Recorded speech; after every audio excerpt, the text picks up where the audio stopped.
پکار پکار کے قرآن تو ہے ہی آل محمد کے قصیدے کا نام، اور انتہائی پڑھے لکھے احباب تشریف فرما ہے قرآن اپنے اندر کئی معنی رکھتا ہے۔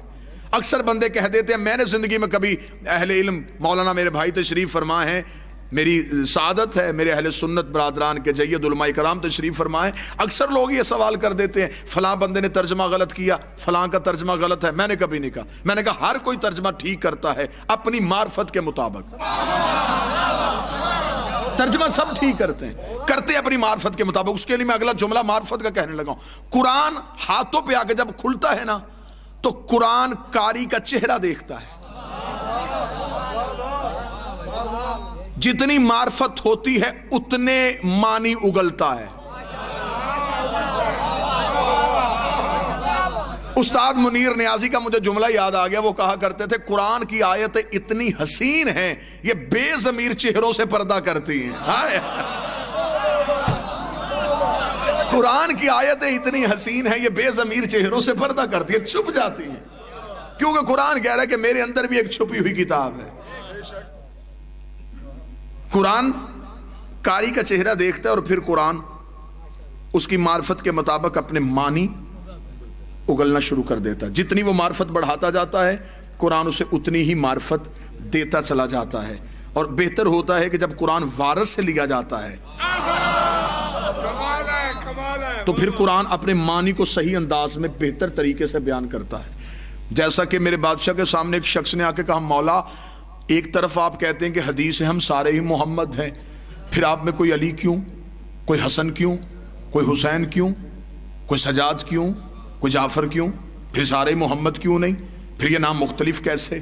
اب جواب ہی بتائے گا کہ میں امام کی زبان سے نکلا ہوں، اس میں بتانے کی ضرورت نہیں ہوتی، معصوم اور غیر معصوم کا لہجہ بتا دیتا ہے، جملہ بتا دیتا ہے کہ میں کس زبان سے نکلا ہوں، جس کی زبان بولی اور نہج البلاغہ بنے۔ جب اس نے کہا کہ مولا یہ آپ اگر سارے ہی محمد ہیں پھر کوئی علی، کوئی حسن، کوئی حسین، کوئی موسیٰ، کوئی جعفر، کوئی رضا، کوئی تقی، کوئی نقی، یہ نام مختلف کیوں؟ امام مسکرائے، امام نے کہا وہ سامنے طاق سے قرآن لے کے آ، اس نے قرآن لا کے امام کے ہاتھوں پہ رکھا، امام نے بند قرآن کو دیکھا، امام نے کہا یہ کیا ہے؟ اس نے کہا قرآن۔ امام نے کھول کے کہا یہ رحمان کیوں ہے، یہ بقرہ کیوں ہے، یہ آل عمران کیا کہنے سرکار؟ یہ کھلتا ہے تو صورتوں کی صورت میں، سمڑتا ہے تو قرآن کی صورت میں۔ فرمایا ہم جب کھلتے ہیں تو 14 ہو جاتے ہیں، ہم سمڑتے ہیں تو محمد ہو جاتے ہیں۔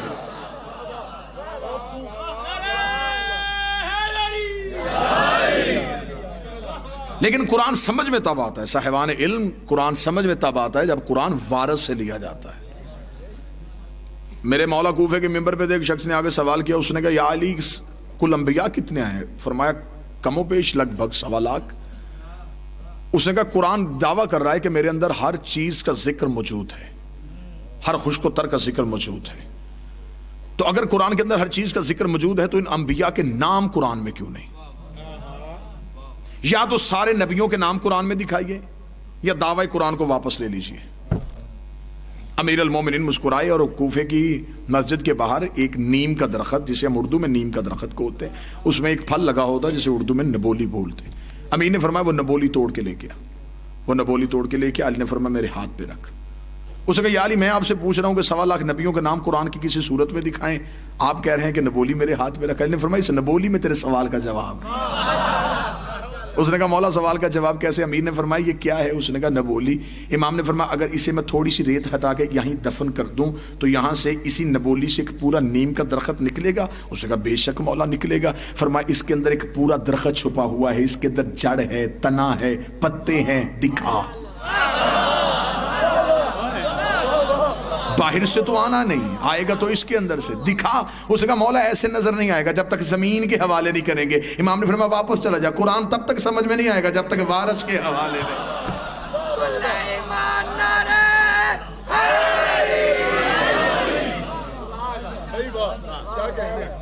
فَاسْأَلُوا أَهْلَ الذِّكْرِ، سوال کرو تم اہل الذکر سے۔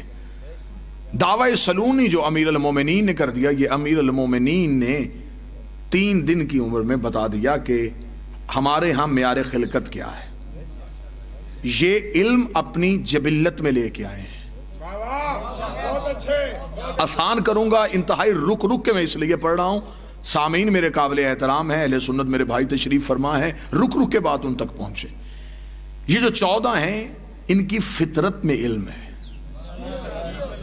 جبلت میں علم ہے، طینت میں علم ہے، یہ یہاں سے آ کے نہیں سیکھے۔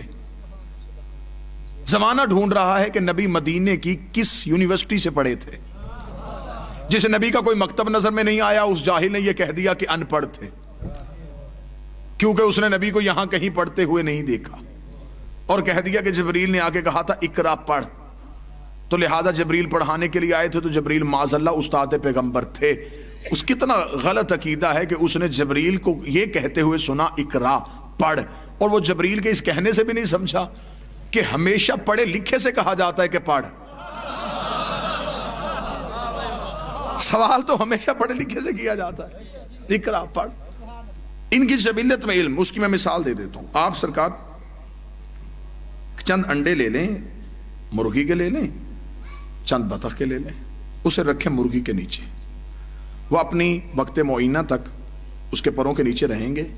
جب ان میں سے وہ بچہ نکلے تو وہ پہلی دفعہ جب ان انڈوں سے بچے نکلے تو ان میں سے چند بچے جو ہیں وہ مرغی کے ہیں، چند بچے جو ہیں وہ بطخ کے ہیں۔ آپ انڈوں سے نکلتے ہی ان بچوں کو یوں سمیٹ لیں اور ایک ندی کے کنارے پہ لے جائیں، وہاں پہ جا کے چھوڑ دیں۔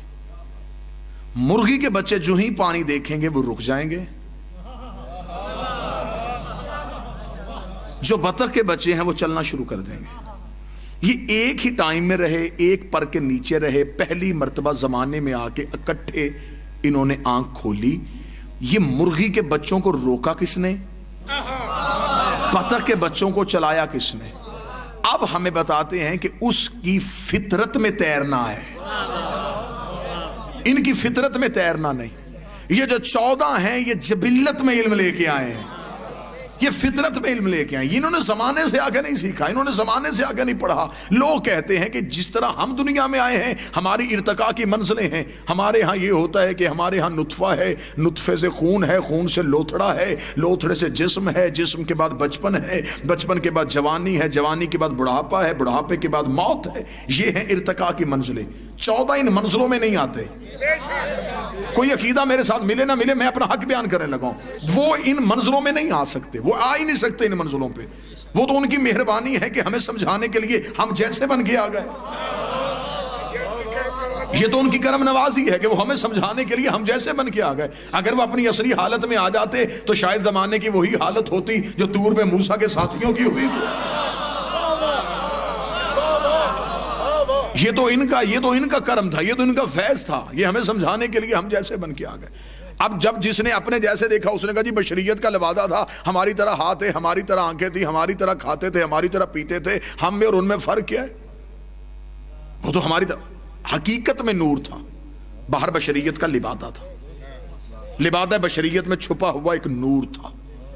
میں اس کی ایک پھر مثال دے دیتا ہوں، مثالوں کے ذریعے سے، کیونکہ زمیندار مجمع ہے بات پہنچے۔ میری آواز اس مائک کے ذریعے سے آپ تک جا رہی ہے، کس طرح آ رہی ہے شرائی صاحب؟ اس تار کے ذریعے، اس کے اندر ایک بجلی کی لہر دوڑ رہی ہے جو میری آواز کو ان ساؤنڈز کے ذریعے سے آپ تک پہنچا رہی ہے۔